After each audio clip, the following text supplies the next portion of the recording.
Let's get right to the biggest question of all. Why are we here? What do a Silicon Valley investor and entrepreneur and an anarchist anthropologist know about this stuff that the rest of us don't? David Graeber.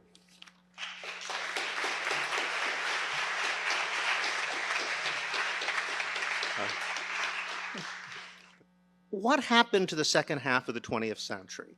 That is to say, if you're growing up in, say, 1900 and you're reading H.G. Wells and Jules Verne and that kind of thing, growing up at the turn of the century, and you're imagining what the world would be like 50 years later, well, you basically got it right, you know, and there were flying machines and submarines and rockets and talking boxes and, you know, TV, radio, so forth and so on. You know, some didn't get the time machine, but a lot of the basic gamut of inventions they expected to happen did in fact happen. Now, here's me growing up in the 60s, imagining, oh my God, I'm going to be 39 years old when it's the year 2000, sort of imagining what the world is going to be like. And we all kind of knew what was going to happen too. There was a similar list of stuff. And there were going to be anti-gravity sleds and teleportation devices and Mars bases and robot androids that could like do chores for you and immortality drugs. And, you know, there's a basic standard list. And you know, I don't think any of us expected we'd get all of that stuff within our own lives. But I don't think it occurred to any of us that we wouldn't get any of them. And the thing that fascinated me is that I know that everybody who grew up then, you know, thought this stuff was going to happen. Well, if you were growing up at that time, it wasn't just fantasy. It was, you know, authoritative voices. You go to the planetarium, you read National Geographic, you watch those TV science shows. Like all your elders who were supposed to know about this stuff were assuring you this is what was going to happen. That we actually believed that these things were going to happen has been wiped away as an embarrassment in our memory. It comes back to haunt us in other forms. So I wanted to break the taboo in a certain way. I remember around 2000, this is another point where this really struck home. I was waiting for all the people to talk about what we expected the world in 2000 was going to be like and how disappointed we were. Nobody said that. Everybody pretended we really were living in this world of unprecedented technological wonder. So, okay, the question for me became why? I don't think I have definitive answers, but as I began researching it, two things really jumped to the fore. And one of them was the degree to which there was a self-conscious change of direction in investment, in research and development. There was a kind of a right-wing, not right-wing, I'm sorry, ruling class freak-out, which was taken up more by the right, but I think to some degree by the established left as well. That can be documented. People started saying, oh my God, what's going to happen when robots replace workers? So it was a reaction to the unrest of the 60s. There were a lot of people, Alvin Toffler really embodied this in a lot of his publications, Future Shock. But it was brewing for some time before. People saying, you know, all this unrest, imagine what it's going to be like, you know, when the entire working class is replaced by robots, are all going to turn into hippies and dropouts. And it's going to be chaos. In that ferment, there's this idea that technological change is just happening too quickly. All this space age stuff is endangering the social order. That, you know, the degree to which change happens quicker and quicker and quicker. So that it seemed logical that since the sort of speed at which people could travel doubles every 7 years or so, I don't remember what exactly the number was, we should be in other galaxies quite soon. In fact, the speed at which people can travel stopped exactly the year he wrote that book. And around that time, there was indeed a shift in the direction of investment, technological investment, away from all that sort of space age stuff towards investment, essentially in information technology, in medical technology, and military technology. And that's where all the money's been ever since. You know, the first thought you have is, oh, right, if they've been pouring money into that stuff, we still don't have a cure for cancer. We still don't have the immortality drugs. I mean, we've got Ritalin and Prozac and all this stuff that, you know, is useful for social control, but the really good stuff we never got even there. And even military technology, you know, I mean, where's Klaatu? You know, where's the giant killer robot shooting death rays? You know, we know they've been working on that. But even that stuff, they really haven't got, you know, they got these model airplanes that can blow people up, whoop-de-doo. Even there, you know, with the things they have been pouring the resources into, we never got anywhere near what we thought we were going to have. Why is that? And the conclusion I finally came to is you can only understand this in terms of bureaucracy, but not just the bureaucratization of research, because it had always been largely bureaucratized. In fact, Manhattan Project, NASA were giant bureaucracies which were incredibly productive of innovation. but it was a shift in the nature of bureaucracy that happened in the 70s and has accelerated ever since, which is essentially a corporatization, a certain type of corporatization of bureaucratization of research. It happens in universities, it happens in government, it happens in corporations themselves, which where the whole bureaucratic direction shifts away from an emphasis on production to more an orientation toward finance. Now, the old bureaucracies, I mean, whatever you want to say about them, they were big and stifling in their own ways. You know, they actually could cultivate their eccentrics. I mean, if you look at the kind of people who were involved in the Manhattan Project, they're also almost all weirdos of one kind or another. Even the people who set up NASA, Jack Parsons, the guy who set up the Jet Propulsion Laboratory, who actually made the rocket engines, was actually a Thelemite follower of a Leicester Crowley, who used to have ceremonial magic orgies in his house. This was in the 50s. Eventually, it was a lot of it apparently was organized by his wife's sister, the orgies, who then ran off with L. Ron Hubbard, causing him to become so extreme he was kicked out of NASA and became a special effects guy and eventually blew himself up.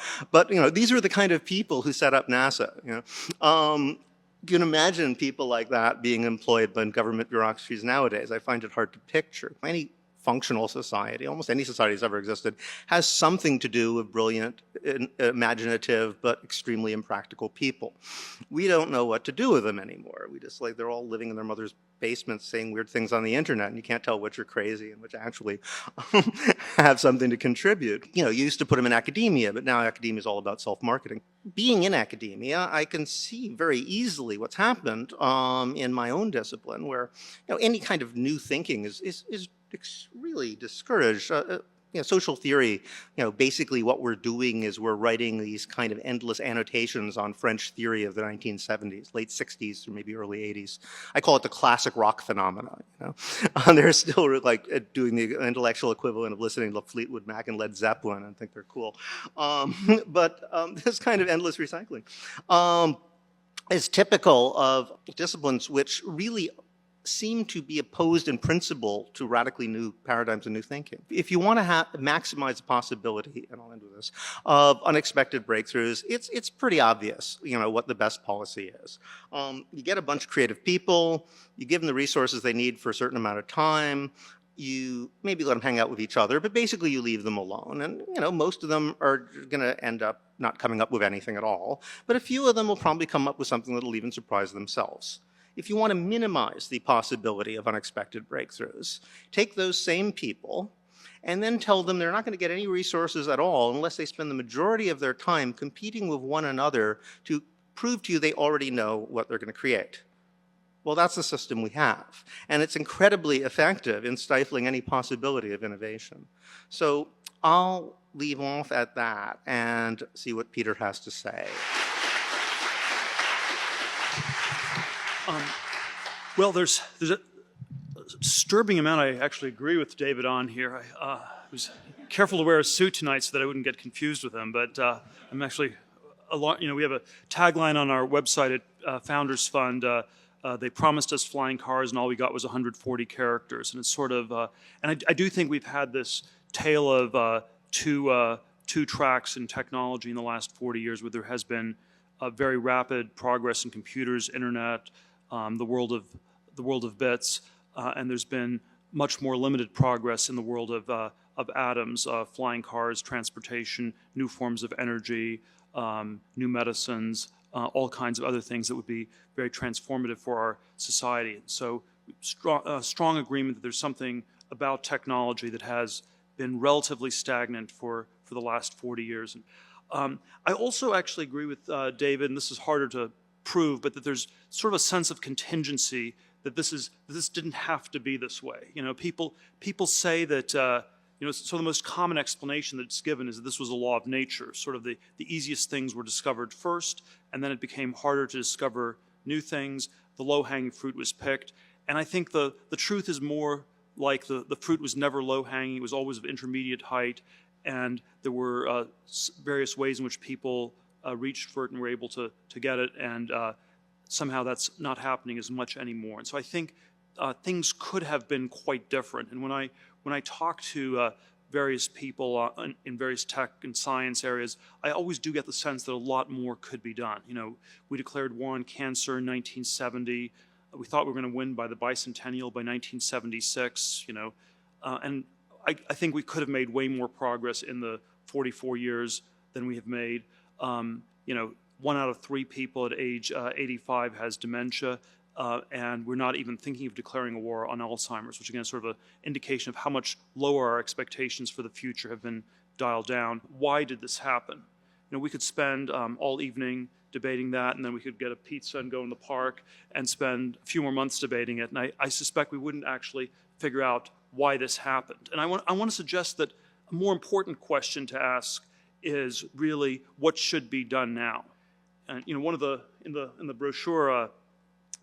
David says, it was an excerpt from his article where he said, you know, we're not going to get cities with domes on Mars until we, you know, change the entire economic system. And this is sort of where I think we start to disagree a little bit. I would say in order to get cities with on Mars with domes and to go to Mars, we need to just start working on going to Mars. And so one of my colleagues from PayPal, Elon. In 2002, he thought we should go to Mars. He started talking to various rocket scientists, various engineers about it. He asked, you know, what is it feasible? What would you actually do? You know, he organized a company. He gradually built it, and you know, it's still a ways off, but they're working on going there. They have T-shirts that say "Occupy Mars," and so I think they probably plagiarized that. But that's sort of what I want to sort of underscore is the sense of how one goes about doing these things. We can always sort of blame the bureaucracy, we can blame all these superstructures, but I think there is a surprising amount where we can just start doing something. What does it mean to be an anarchist? It's that you start acting as though you're already free, and that's actually a sentiment I strongly agree with, and I think it should not be just free to think and free to speak or free to break things, but also free to build things, and that we are free to start building the future today. You know, when we started PayPal, I said we weren't going to hire any lawyers for the first year because I knew they were just going to tell us we weren't allowed to do this. We just broke all the rules. The system got built, and then sort of a year later, you ask for forgiveness. You don't ask for permission, and I think something like that, you know, is sort of a template that is working in many of these cases. The reason I have this preference for small startups instead of large mass movements is I think you have to convince a much smaller number of people. Given that we're in this culture where there's a failure of the imagination, where we no longer, have sort of a common way to talk about a wildly different future. I think the way to get out of it is by convincing a small number of people that the future can look really different. I sort of think that if we say that you should only develop these technologies if they're developed collectively by everybody simultaneously, there is a weird way in which that becomes a reason not to do anything at all. And I think that's sort of the challenge that one has with these sort of with all these movements that have thought of changing our political system, whether it's Occupy Wall Street or the Tea Party, and I think a lot of the intuitions that things are broken, that we're in an era of stagnation and sclerosis, are right. But there was sort of a sense that we're not going to get to Mars by having endless debates, and I think we will get to Mars by actually working on getting to Mars. And I think there is an urgency to solving these problems. It's not if you take something like climate change seriously or any of these sorts of issues, we need to be working on energy solutions today, and that's why I'm not willing to wait for some mass movement. I'm going to try to just convince a small number of people so we can get going right now. I'll leave it at that. Thank you.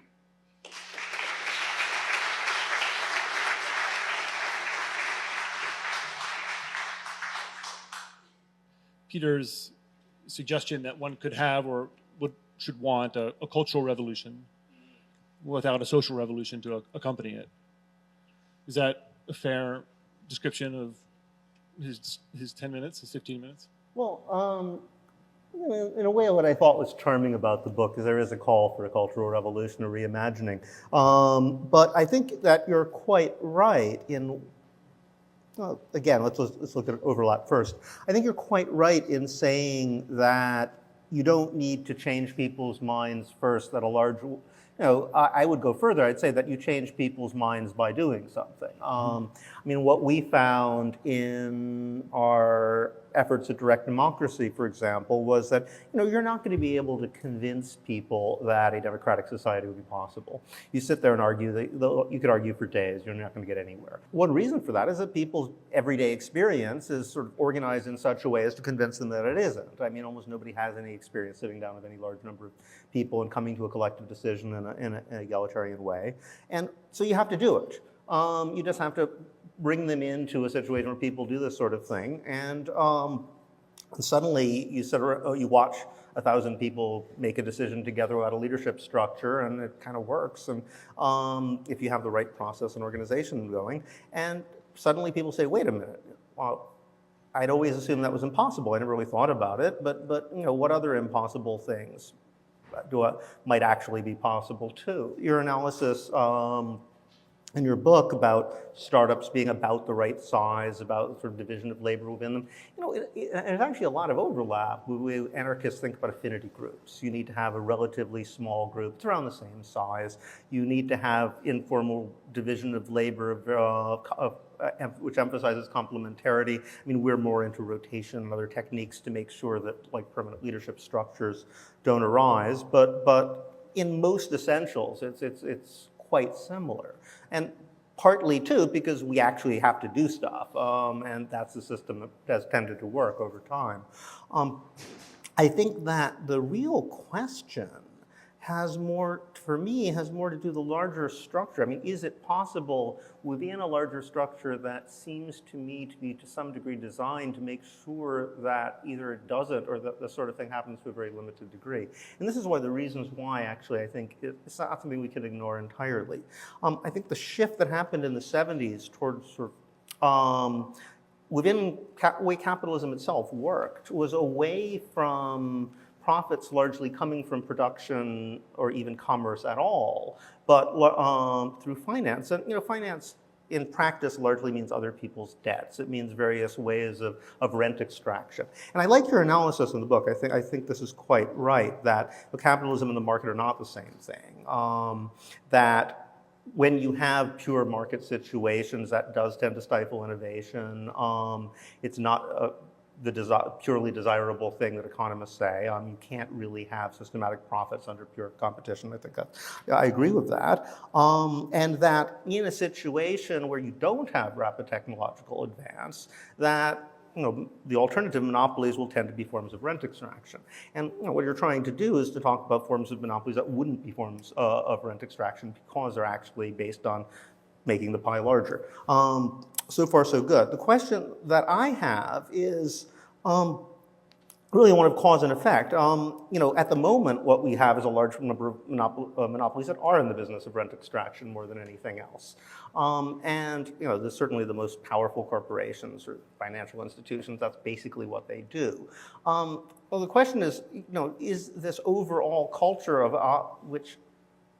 of stagnation? I mean, which it really is, a culture which in many ways is a direct assault on the human imagination, a product of those structures of power that those guys have created itself. I mean, I think, Well, there's so many different threads here. Hard to know where to start. I would say that there is I agree that the eccentric university professor is a species that is going extinct fast. And we have sort of you have a Gresham's law inside these universities at work where the bad currency is driving out the good, and in effect where the people who are nimble in the art of writing for grants are displacing the idiosyncratic thinkers who are generally, one suspects, much less nimble at that sort of activity. So yes, there's a screwed up bureaucracy, and then the question is always, where should we be applying our energies? And And I've been a big, like yourself, I've been a big critic of the university system. But I used to believe that the right way to do it was, all sorts of lobbying for internal change, or all these different things you should do. And I concluded that it would be much more effective just to encourage talented people to leave. And that was actually the easier thing to do. I spent a lot of time looking at it. It was one of the, I thought of starting a whole new university and doing everything right. Included I couldn't even do that.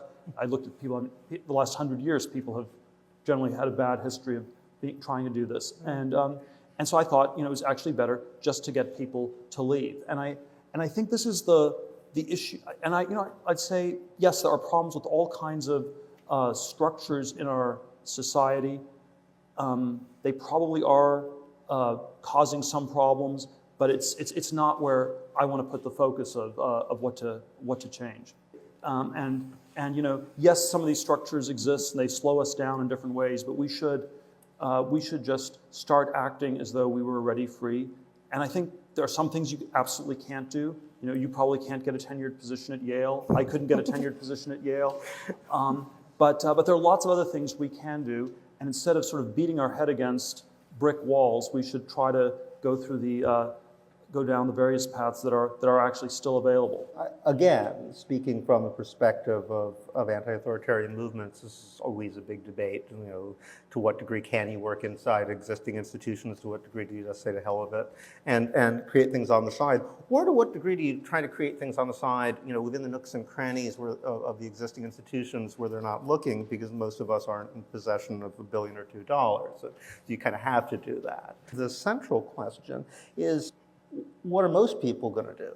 Because, and the reason, and I think most people don't understand this about Occupy Wall Street. I mean, it wasn't like the Tea Party an attempt to work through the political structure. It was exactly the opposite. We made a very determined decision quite early on that we were not going to run candidates. We were not going to enter the political process because it was hopelessly corrupt. I mean, essentially, it's a system of organized bribery and a little more. There's a small percentage of the population that's essentially profiting off this system of extraction, of rent extraction, and they've set up this perfect circular system where they essentially legislate the laws, bribe politicians to put them into place to allow them to extract more rents, and pass off the cut to the politicians. I mean, to some degree, it's all institutionalized. When a large corporation is caught doing fraud, they don't even have to plead guilty. They just sort of sign this agreement saying, okay, sorry, you got us. We're not going to admit fault, but we'll give you money. And the money's always less than they made on the fraud. So basically the government's saying, it's okay as long as we get our cut. Look. I don't think there's that. I don't think there's quite that much intentionality. I mean, I have sort of both a less malign and more dysfunctional view of the system. I think there's no conspiracy. I think I don't think there was a conspiracy to stop scientists from actually working. I think it just sort of... No, but people make actual decisions. I mean, it's a conspiracy implies there's a secret cabal. It's pretty public. They sit around and say, how much are we going to allocate for this? How much are we going to allocate for that? But I think that look, the place where I think we end up disagreeing on some level is I always get the sense that what your solution always is a larger thing that somehow ultimately at the end of the day will require more structure, more bureaucracy of one sort or another. And so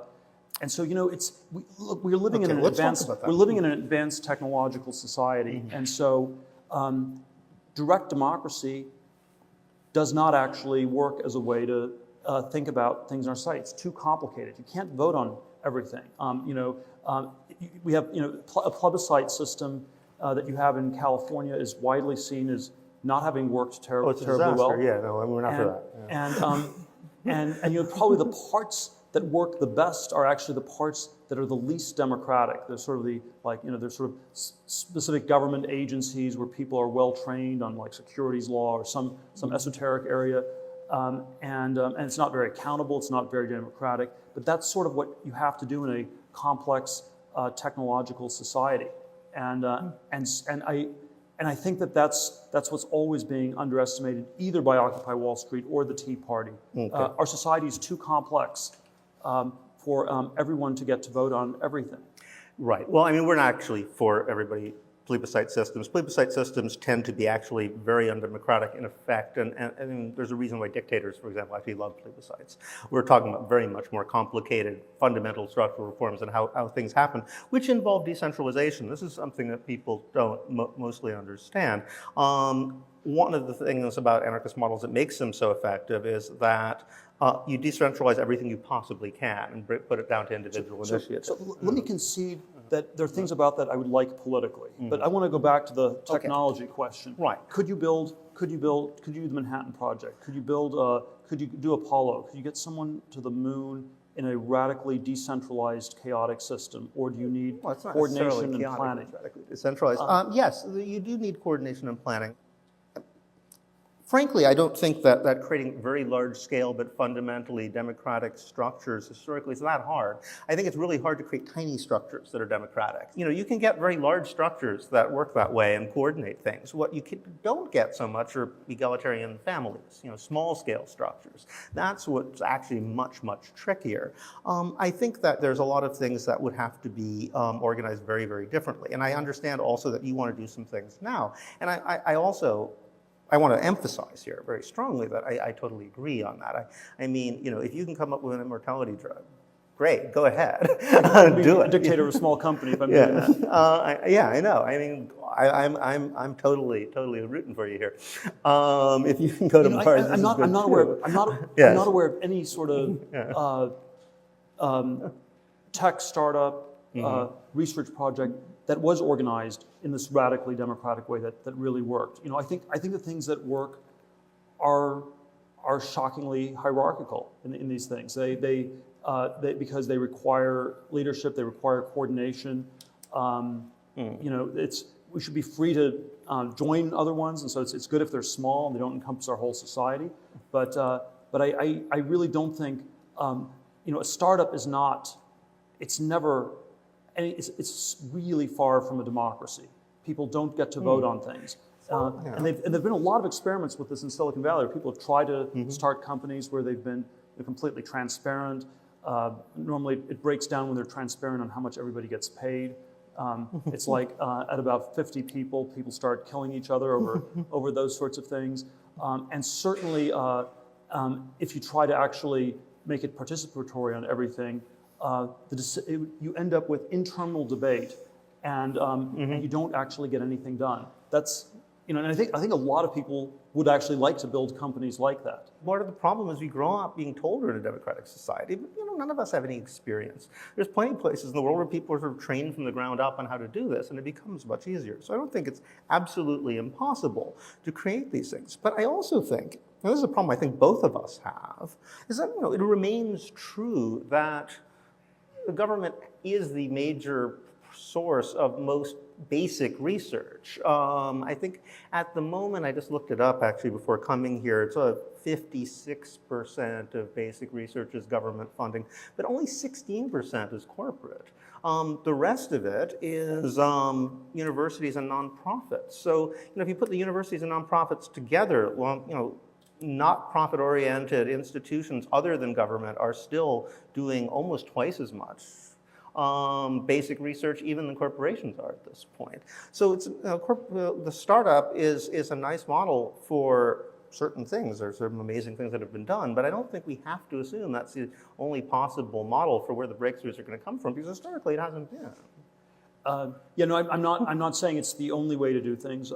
I'm very much in favor of it, in part because I agree there's a lot that's broken in our society, and so I think, and so that's why I think the models we have to work harder on are ones that work on a very small scale, and where you don't need to convince as many people, and where you don't need to start with as big a structural change.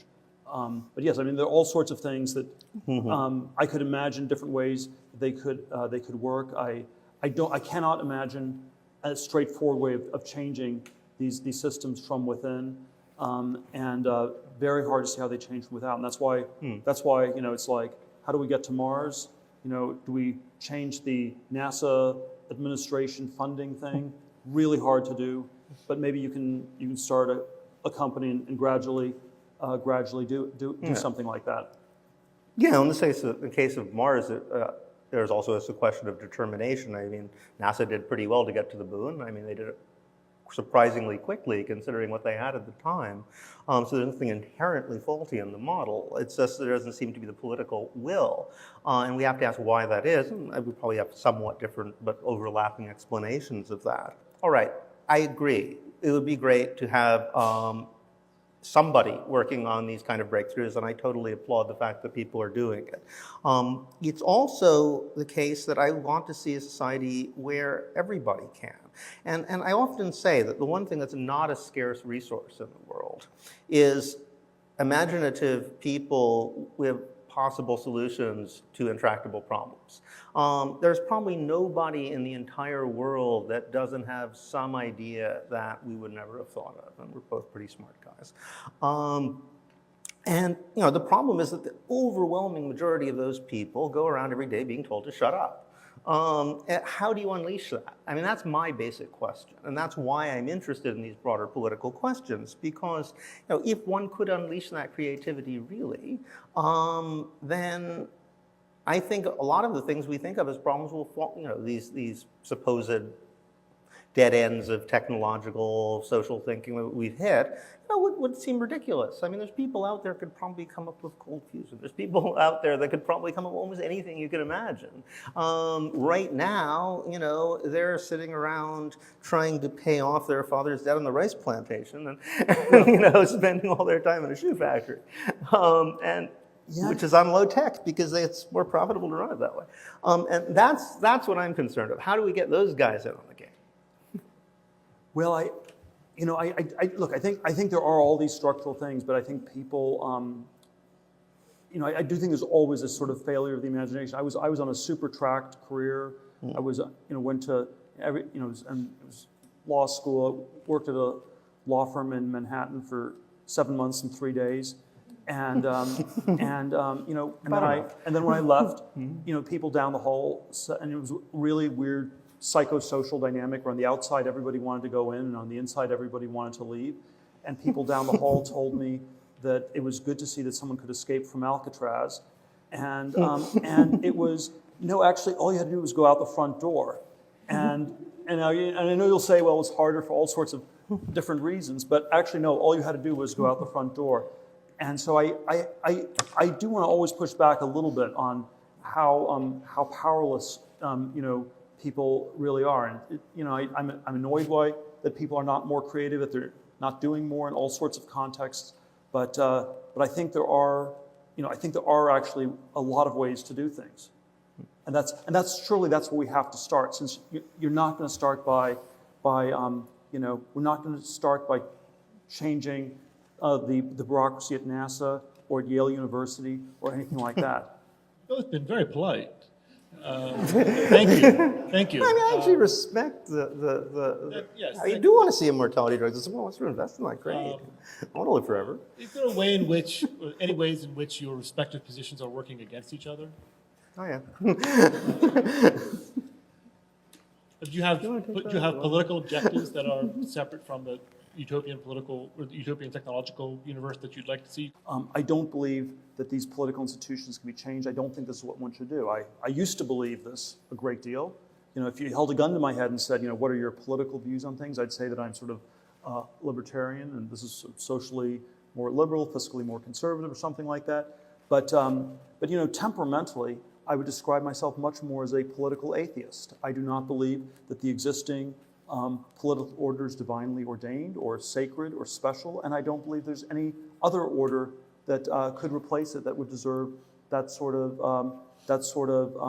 deference. And I find myself just not believing in it.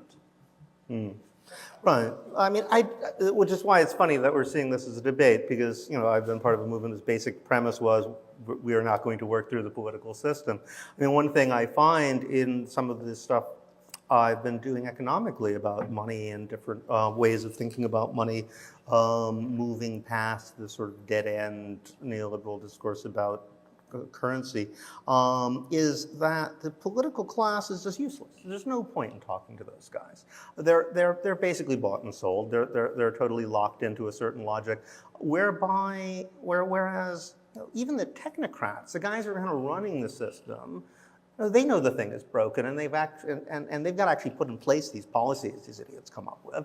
I mean, they know they're based on entirely false premises. There's a huge break right now between the Bank of England and the entire political class in England, where the Bank of England has said, well, actually, it's not like there's really a lack of money. Money is created by making loans. Everything they say is wrong. We admit that now. The heterodox economists were right. Political class keeps carrying on as if this isn't the case. So yeah, the political system itself is useless. The question I'll disagree with what? The money part here. Yeah. So I feel like I should disagree with something Okay, a little sure, bit. there we go.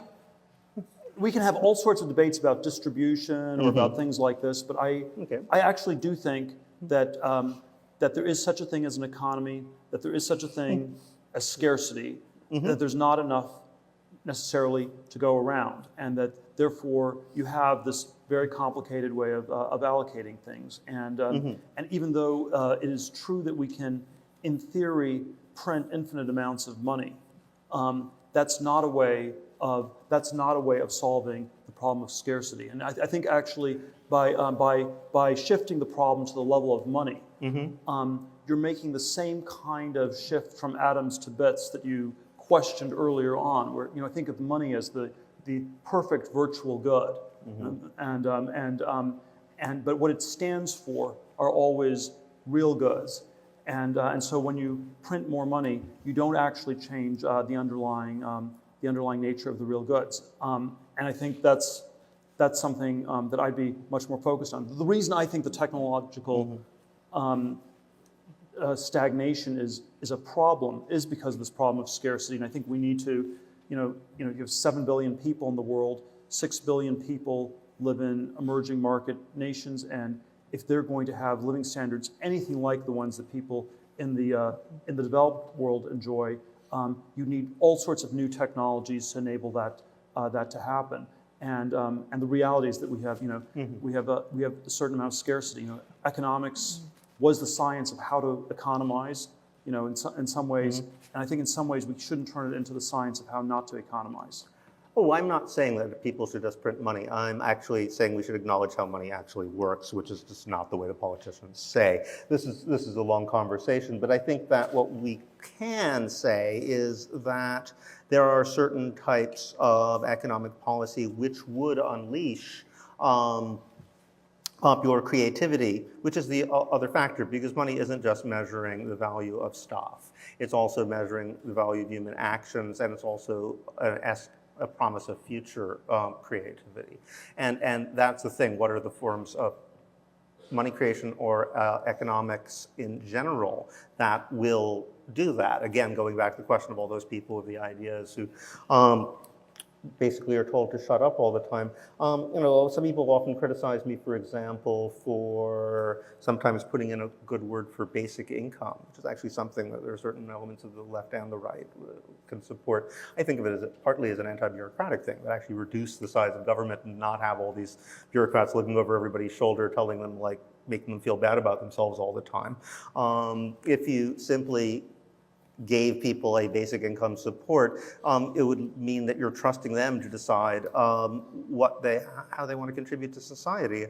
Ironically, a lot of the social welfare policies, which you think of as stifling, were also, actually unleashed creativity in ways that we only know now that they're gone. I live in England. It used to be, since the 60s at least, every 5 years, there'd be some amazing new band or musical trend that would just sweep the world coming out of England.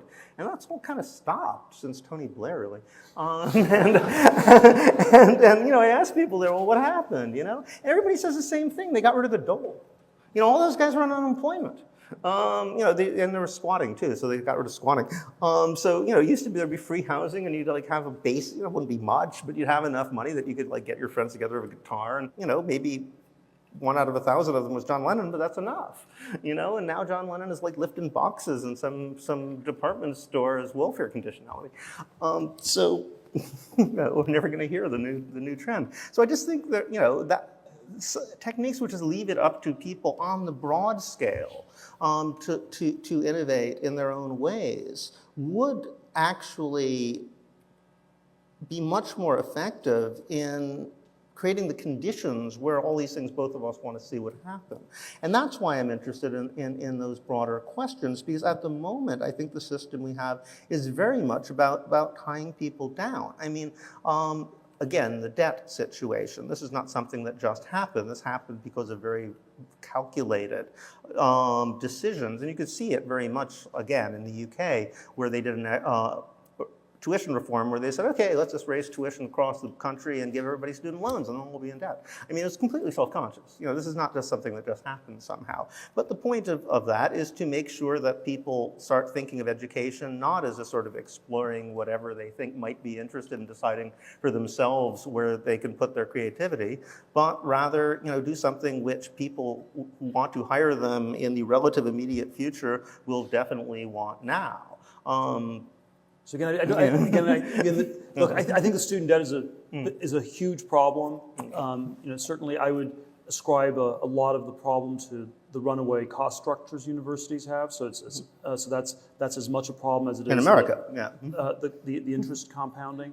And I do think I think the intentionality, there's not that much intentionality in the system. It's just there's not enough. When there was, it was a policy. They just said, okay, let's create student debt. Well, I think there was a sense that there was some degree of scarcity on these things. You always have, you know, there is this problem of scarcity that, you know, and this is why I think it's, we shouldn't obscure that. Now you can say there are distributional questions and maybe, you know, other people should have paid for it or something. But that's why those larger questions, I don't think they can be ignored. And I think the final thing I would say is that you can't really be a political agnostic in some sense. It's understandable that one wants to work within the system that exists, but you know, insofar as one does not end up self-consciously opposing that system in some way, or you know, calculating a way to at least act in a way that will not reinforce it, one tends to act in ways that do reinforce it and actually often make the problem worse.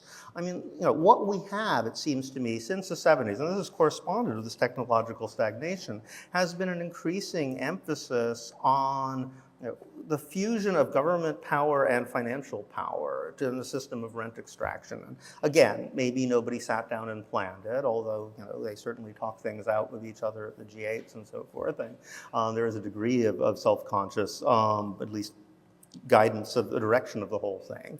But I mean, lobbyists are essentially conspiring. That's what they do for a living. They just do it, you know, publicly and officially.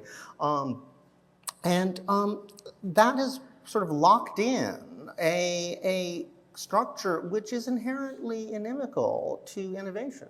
And one can operate within that, and you know, and it's great that there are pockets of people within the system who are going to try to turn it against itself. But you're essentially pushing against a tide here. well, it's again, you know, we're sort of cycling on this nonstop, but I always keep coming back to this is not the most constructive thing to be working on. I think the more constructive things are to figure out ways to do new things, and this is why I think you know, even with all the excess hype in Silicon Valley, that's a little bit off. You know, even with the ways in which I'd like innovation, not just in bits but also in atoms, and there is some sense in which the financial era is over, that it sort of has hit a wall, and it's going to be this long deflationary period. They got a huge bailout in 08, 09, but you know, the bonuses are slowly getting cut back, and the banks are slowly going to get shrunk and delevered.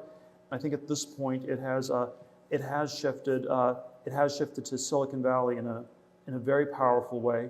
And I think this is actually a very hopeful development, because I think this is, people have actually figured out this is where you can make a difference. This is where you can actually change things. Well, it's an interesting argument. I mean, well, it's a description of what's going on. In terms of the larger numbers, though, I mean, in terms of where the profits are coming from, it's still largely in the financial sector. I would argue. You have to think all this. It's always about the future. Where do people think they will come from in the future?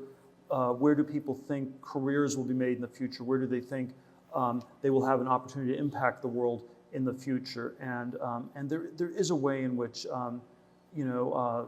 Google has really displaced Goldman Sachs in a and again, you can say you don't like Google or something, but it is there is a way in which we've had this enormous shift to Silicon Valley. There are problems in Silicon Valley. I think we're not doing enough. I'm always of the but I think it is the place that is most about trying to do new things. Certainly, that's true.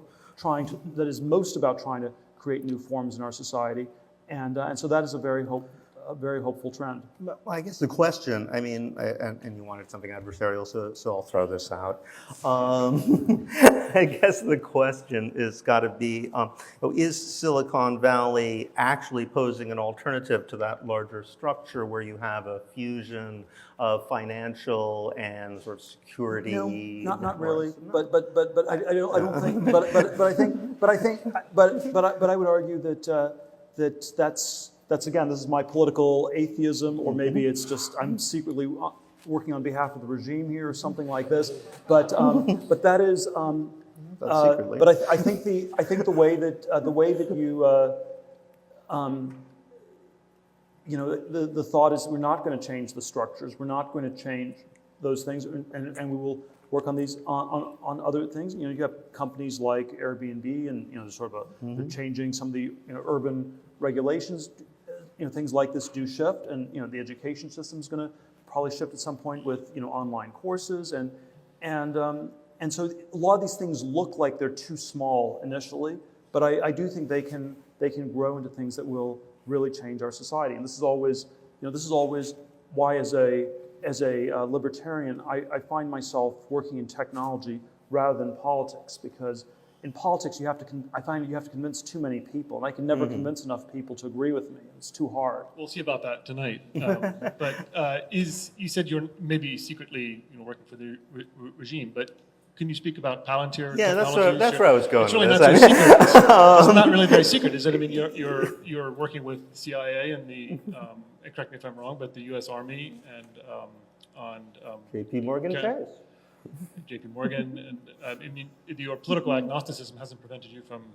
Right, and that's where I was actually sort of going with this. Is it's one thing to say, okay, we're doing something else, but we're not trying to challenge the structure. But there's another thing, sort of using those technologies to actively reinforce the very structure, which is ultimately stifling creativity. No, look, I think there are all sorts of concrete problems that we need to solve. SpaceX is working with. It works with the U.S. military to help get financing to launch satellites, and on the Palantir side, I do think that there is, I do think there were some very big buildings that were blown up here in New York City, and as a libertarian, I don't think we should have had the response we did to those buildings blowing up, but you did, all the mass movements, all the consciousness raising in the world did not stop us from getting the Patriot Act. The ACLU is always good at talking about civil rights.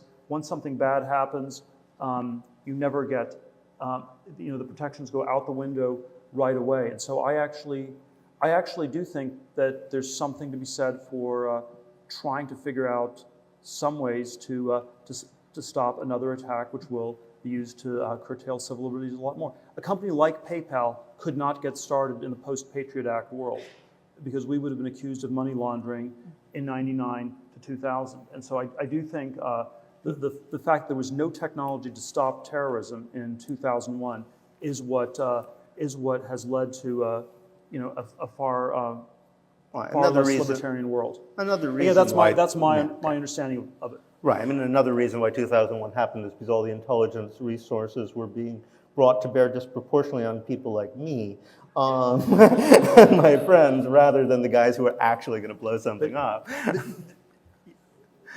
Look, if Snowden has revealed anything about the NSA, it is how little technology there is, how incompetent it is. So if you have an intelligence agency where someone is downloading all the files. And it doesn't raise any suspicions whatsoever. I mean, this is much more like the Keystone Cops than Big Brother, and so we've had a world where there's been not very much privacy, but not very much security either. And I think that, and I think we could try to have more of both. Is Palantir moving from Keystone Cops to Orwellian? Is that the, is No, that the idea? no, we get Orwellian because of the Keystone Cops, because they know they're incompetent. They have to always do more and more. So you just have to hoover up all the data in the whole world because you have no idea what you're doing. Let's stop this portion of the program. Thank you very much, David and Peter. We'll take some questions. Yeah, I just wanted to ask both of you, since you're in such great agreement to begin with. I feel like what the larger phenomenon you're describing is both a breakdown in creativity and imagination, but also a failure to commit basic resources to research and development. And what you're describing historically actually, I guess for you specifically, David, when you talk about, how all the reveries of the early 20th century gradually came to pass, there's a very specific way that all came to pass, and it has to do with forces that I don't think either of you like, which are government and ideology and the Cold War. These were far and away the drivers for, the basic infrastructure of the computer revolution, as you say, military technology, things that, but more than that, things that actually succeed and that we use on a daily basis, like interstate highway system, the GI Bill back when education sort of seemed to work. And all these forces were knitted together by an ideology. And it's an ideology that had lots, in drawing attention to this, I feel like John McCain or Bob Dole or something, like you've ingrates, you don't understand the sacrifices that were made. But in fact, there's something to that. You're both, I think, have certain utopian affinities where you think devolve, decentralize, persuade smaller groups of people. But, it's a big economy, it's a big society. To get change that registers meaningfully, there needs to be a shared commitment of resources, and it's hard for me to see from either of your visions how that occurs. I always like the line that the Apollo moon landing was the greatest historical achievement of Soviet communism. They never would have done it if it hadn't been for the Russians. That's true. And the Soviet Union was actually, I'd only learned about this fairly recently, had all sorts of crazy, insane, huge ideas. They had to cancel and it collapsed. They were going to shoot hundreds of solar-powered satellites into space to beam energy down to Earth. And, those guys actually did think big, and they came out of a tradition of thinking big, and they did so in ways that were insane and disastrous. But they also did so in ways that were kind of interesting. Most of them didn't work, but nonetheless, they had that impulse. And in a way, there was just an imitation of that. The moment the Soviet threat died, they said, okay, hell with that stuff. And, sort of went on to technologies of social control, ironically enough. But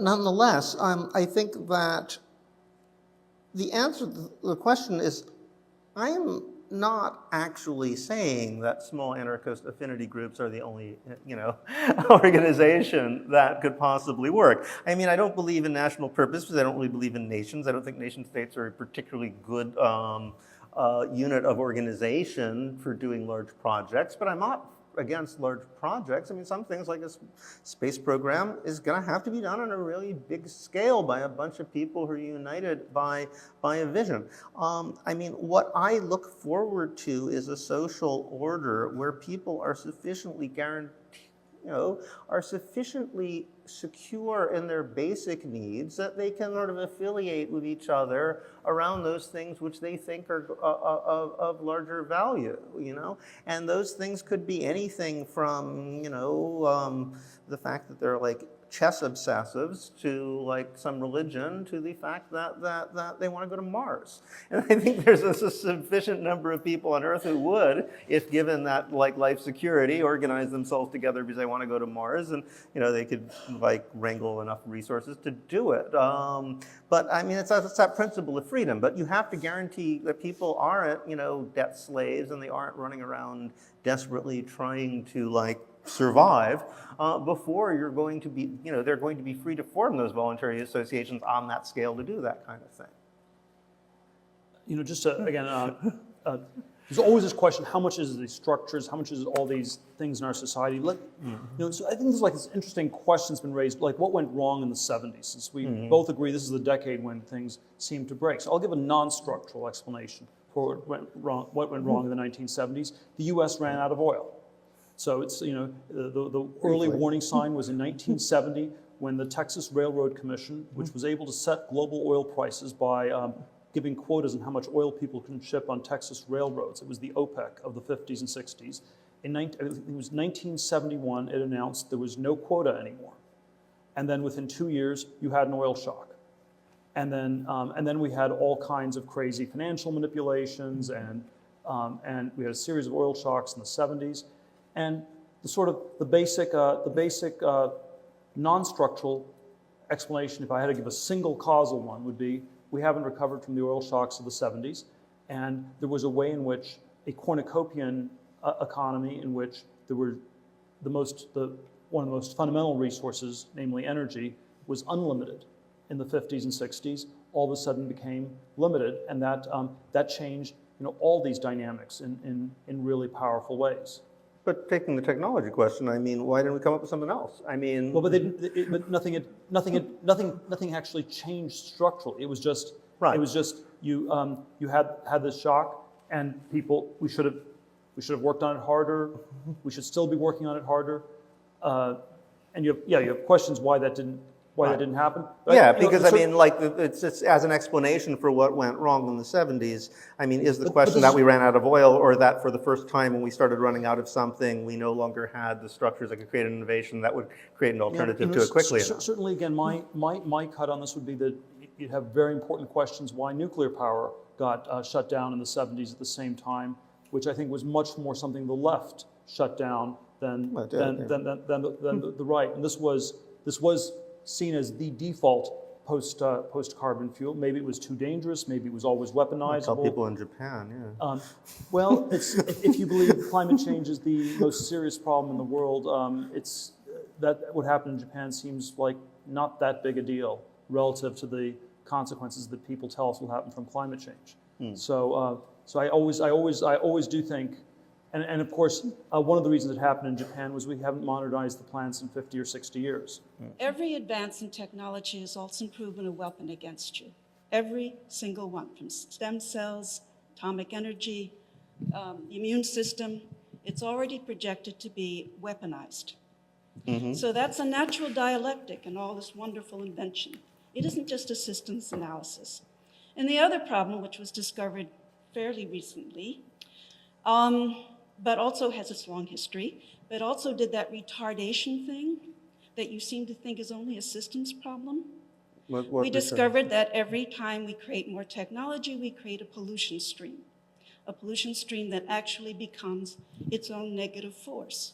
Now, I wanted to say one thing about this Mars. It's been built all night long. Just to give you a personal note, my brother actually wrote the algorithm that allowed the Mars exploration. So I've been very, very close to NASA, love it. But I noticed something about the fascination with Mars. How many people do you think will go there out of the 7 or 20 billion people who will be left on a polluted world? And what kind of nature will they find there that they cannot destroy? That's my question. On that cheery note. I'll take that up. Wait a minute, I think that's important, because I think that sort of logic, it's superficially, hard to argue with, but it's, anything you come up with can be weaponized. But everything that already exists can be weaponized too. That's not really a reason not to change anything. Any social change might actually be used to hurt people or result in hurting people. I mean, what it sounds like is you're giving a prescription of utter conservatism in everything in a society which is really radically imperfect. I'm just saying that what you present to me doesn't seem very dialectical. It just seems to be saying that everything has its downside. Yeah, everything can be weaponized. Yeah, everything's going to create pollution. But I mean, I think that this is my all right. One of the more compelling things that I've read about nature and technology was by a physicist named Smolin. Made a great impression on me. Saying, well, we have this, people think there's a technological fix to everything, and they're crazy. And there's also people just say, well, let's leave nature alone, everything will be fine, we just need, technology is bad. And this opposition between technology and nature is itself a construct which doesn't make a lot of sense. And lies at the basis of a lot of those prescriptions. You say, all right, well, global warming is obviously man-made. Skeptics say, no, it isn't. It just happens naturally. Every now and then the planet heats up, it cools down. That is true, but that's not what's happening now. Everybody with any common sense knows that. But he pointed out, on the other hand, say we actually do get through this and survive, we are going to hit a point where the planet does heat up or cool down naturally if you're given enough time, and it's going to be just as destructive and devastating as if it happened, because we made it. And we're going to have to actually come up with a technological solution to keep ourselves alive. In that case, by intervening in nature. Nature isn't all that great, not all the time. I mean, it could shrug us off all of its own accord. I don't think either of us is sort of Panglossian about technology as the simple cure for all of our problems. I have more sort of this negative intuition, which is that without technology, none of these problems will get cured. And so, and that's something I have a very strong view on. I would agree with you strongly on that too. And then there are sort of a lot of things, and then it's still, you have all these questions: is it good? Is it bad technology? Does it get weaponized or not? Or how does it get used? Those are real questions people should need to figure out. But I think with 7 billion people on this planet, we can't go back to some sort of Neolithic past which worked with 10 million. We can't go back. We've gone too far, and we have to go further. We have gone too far, that's right. Peter, David, thank you very much.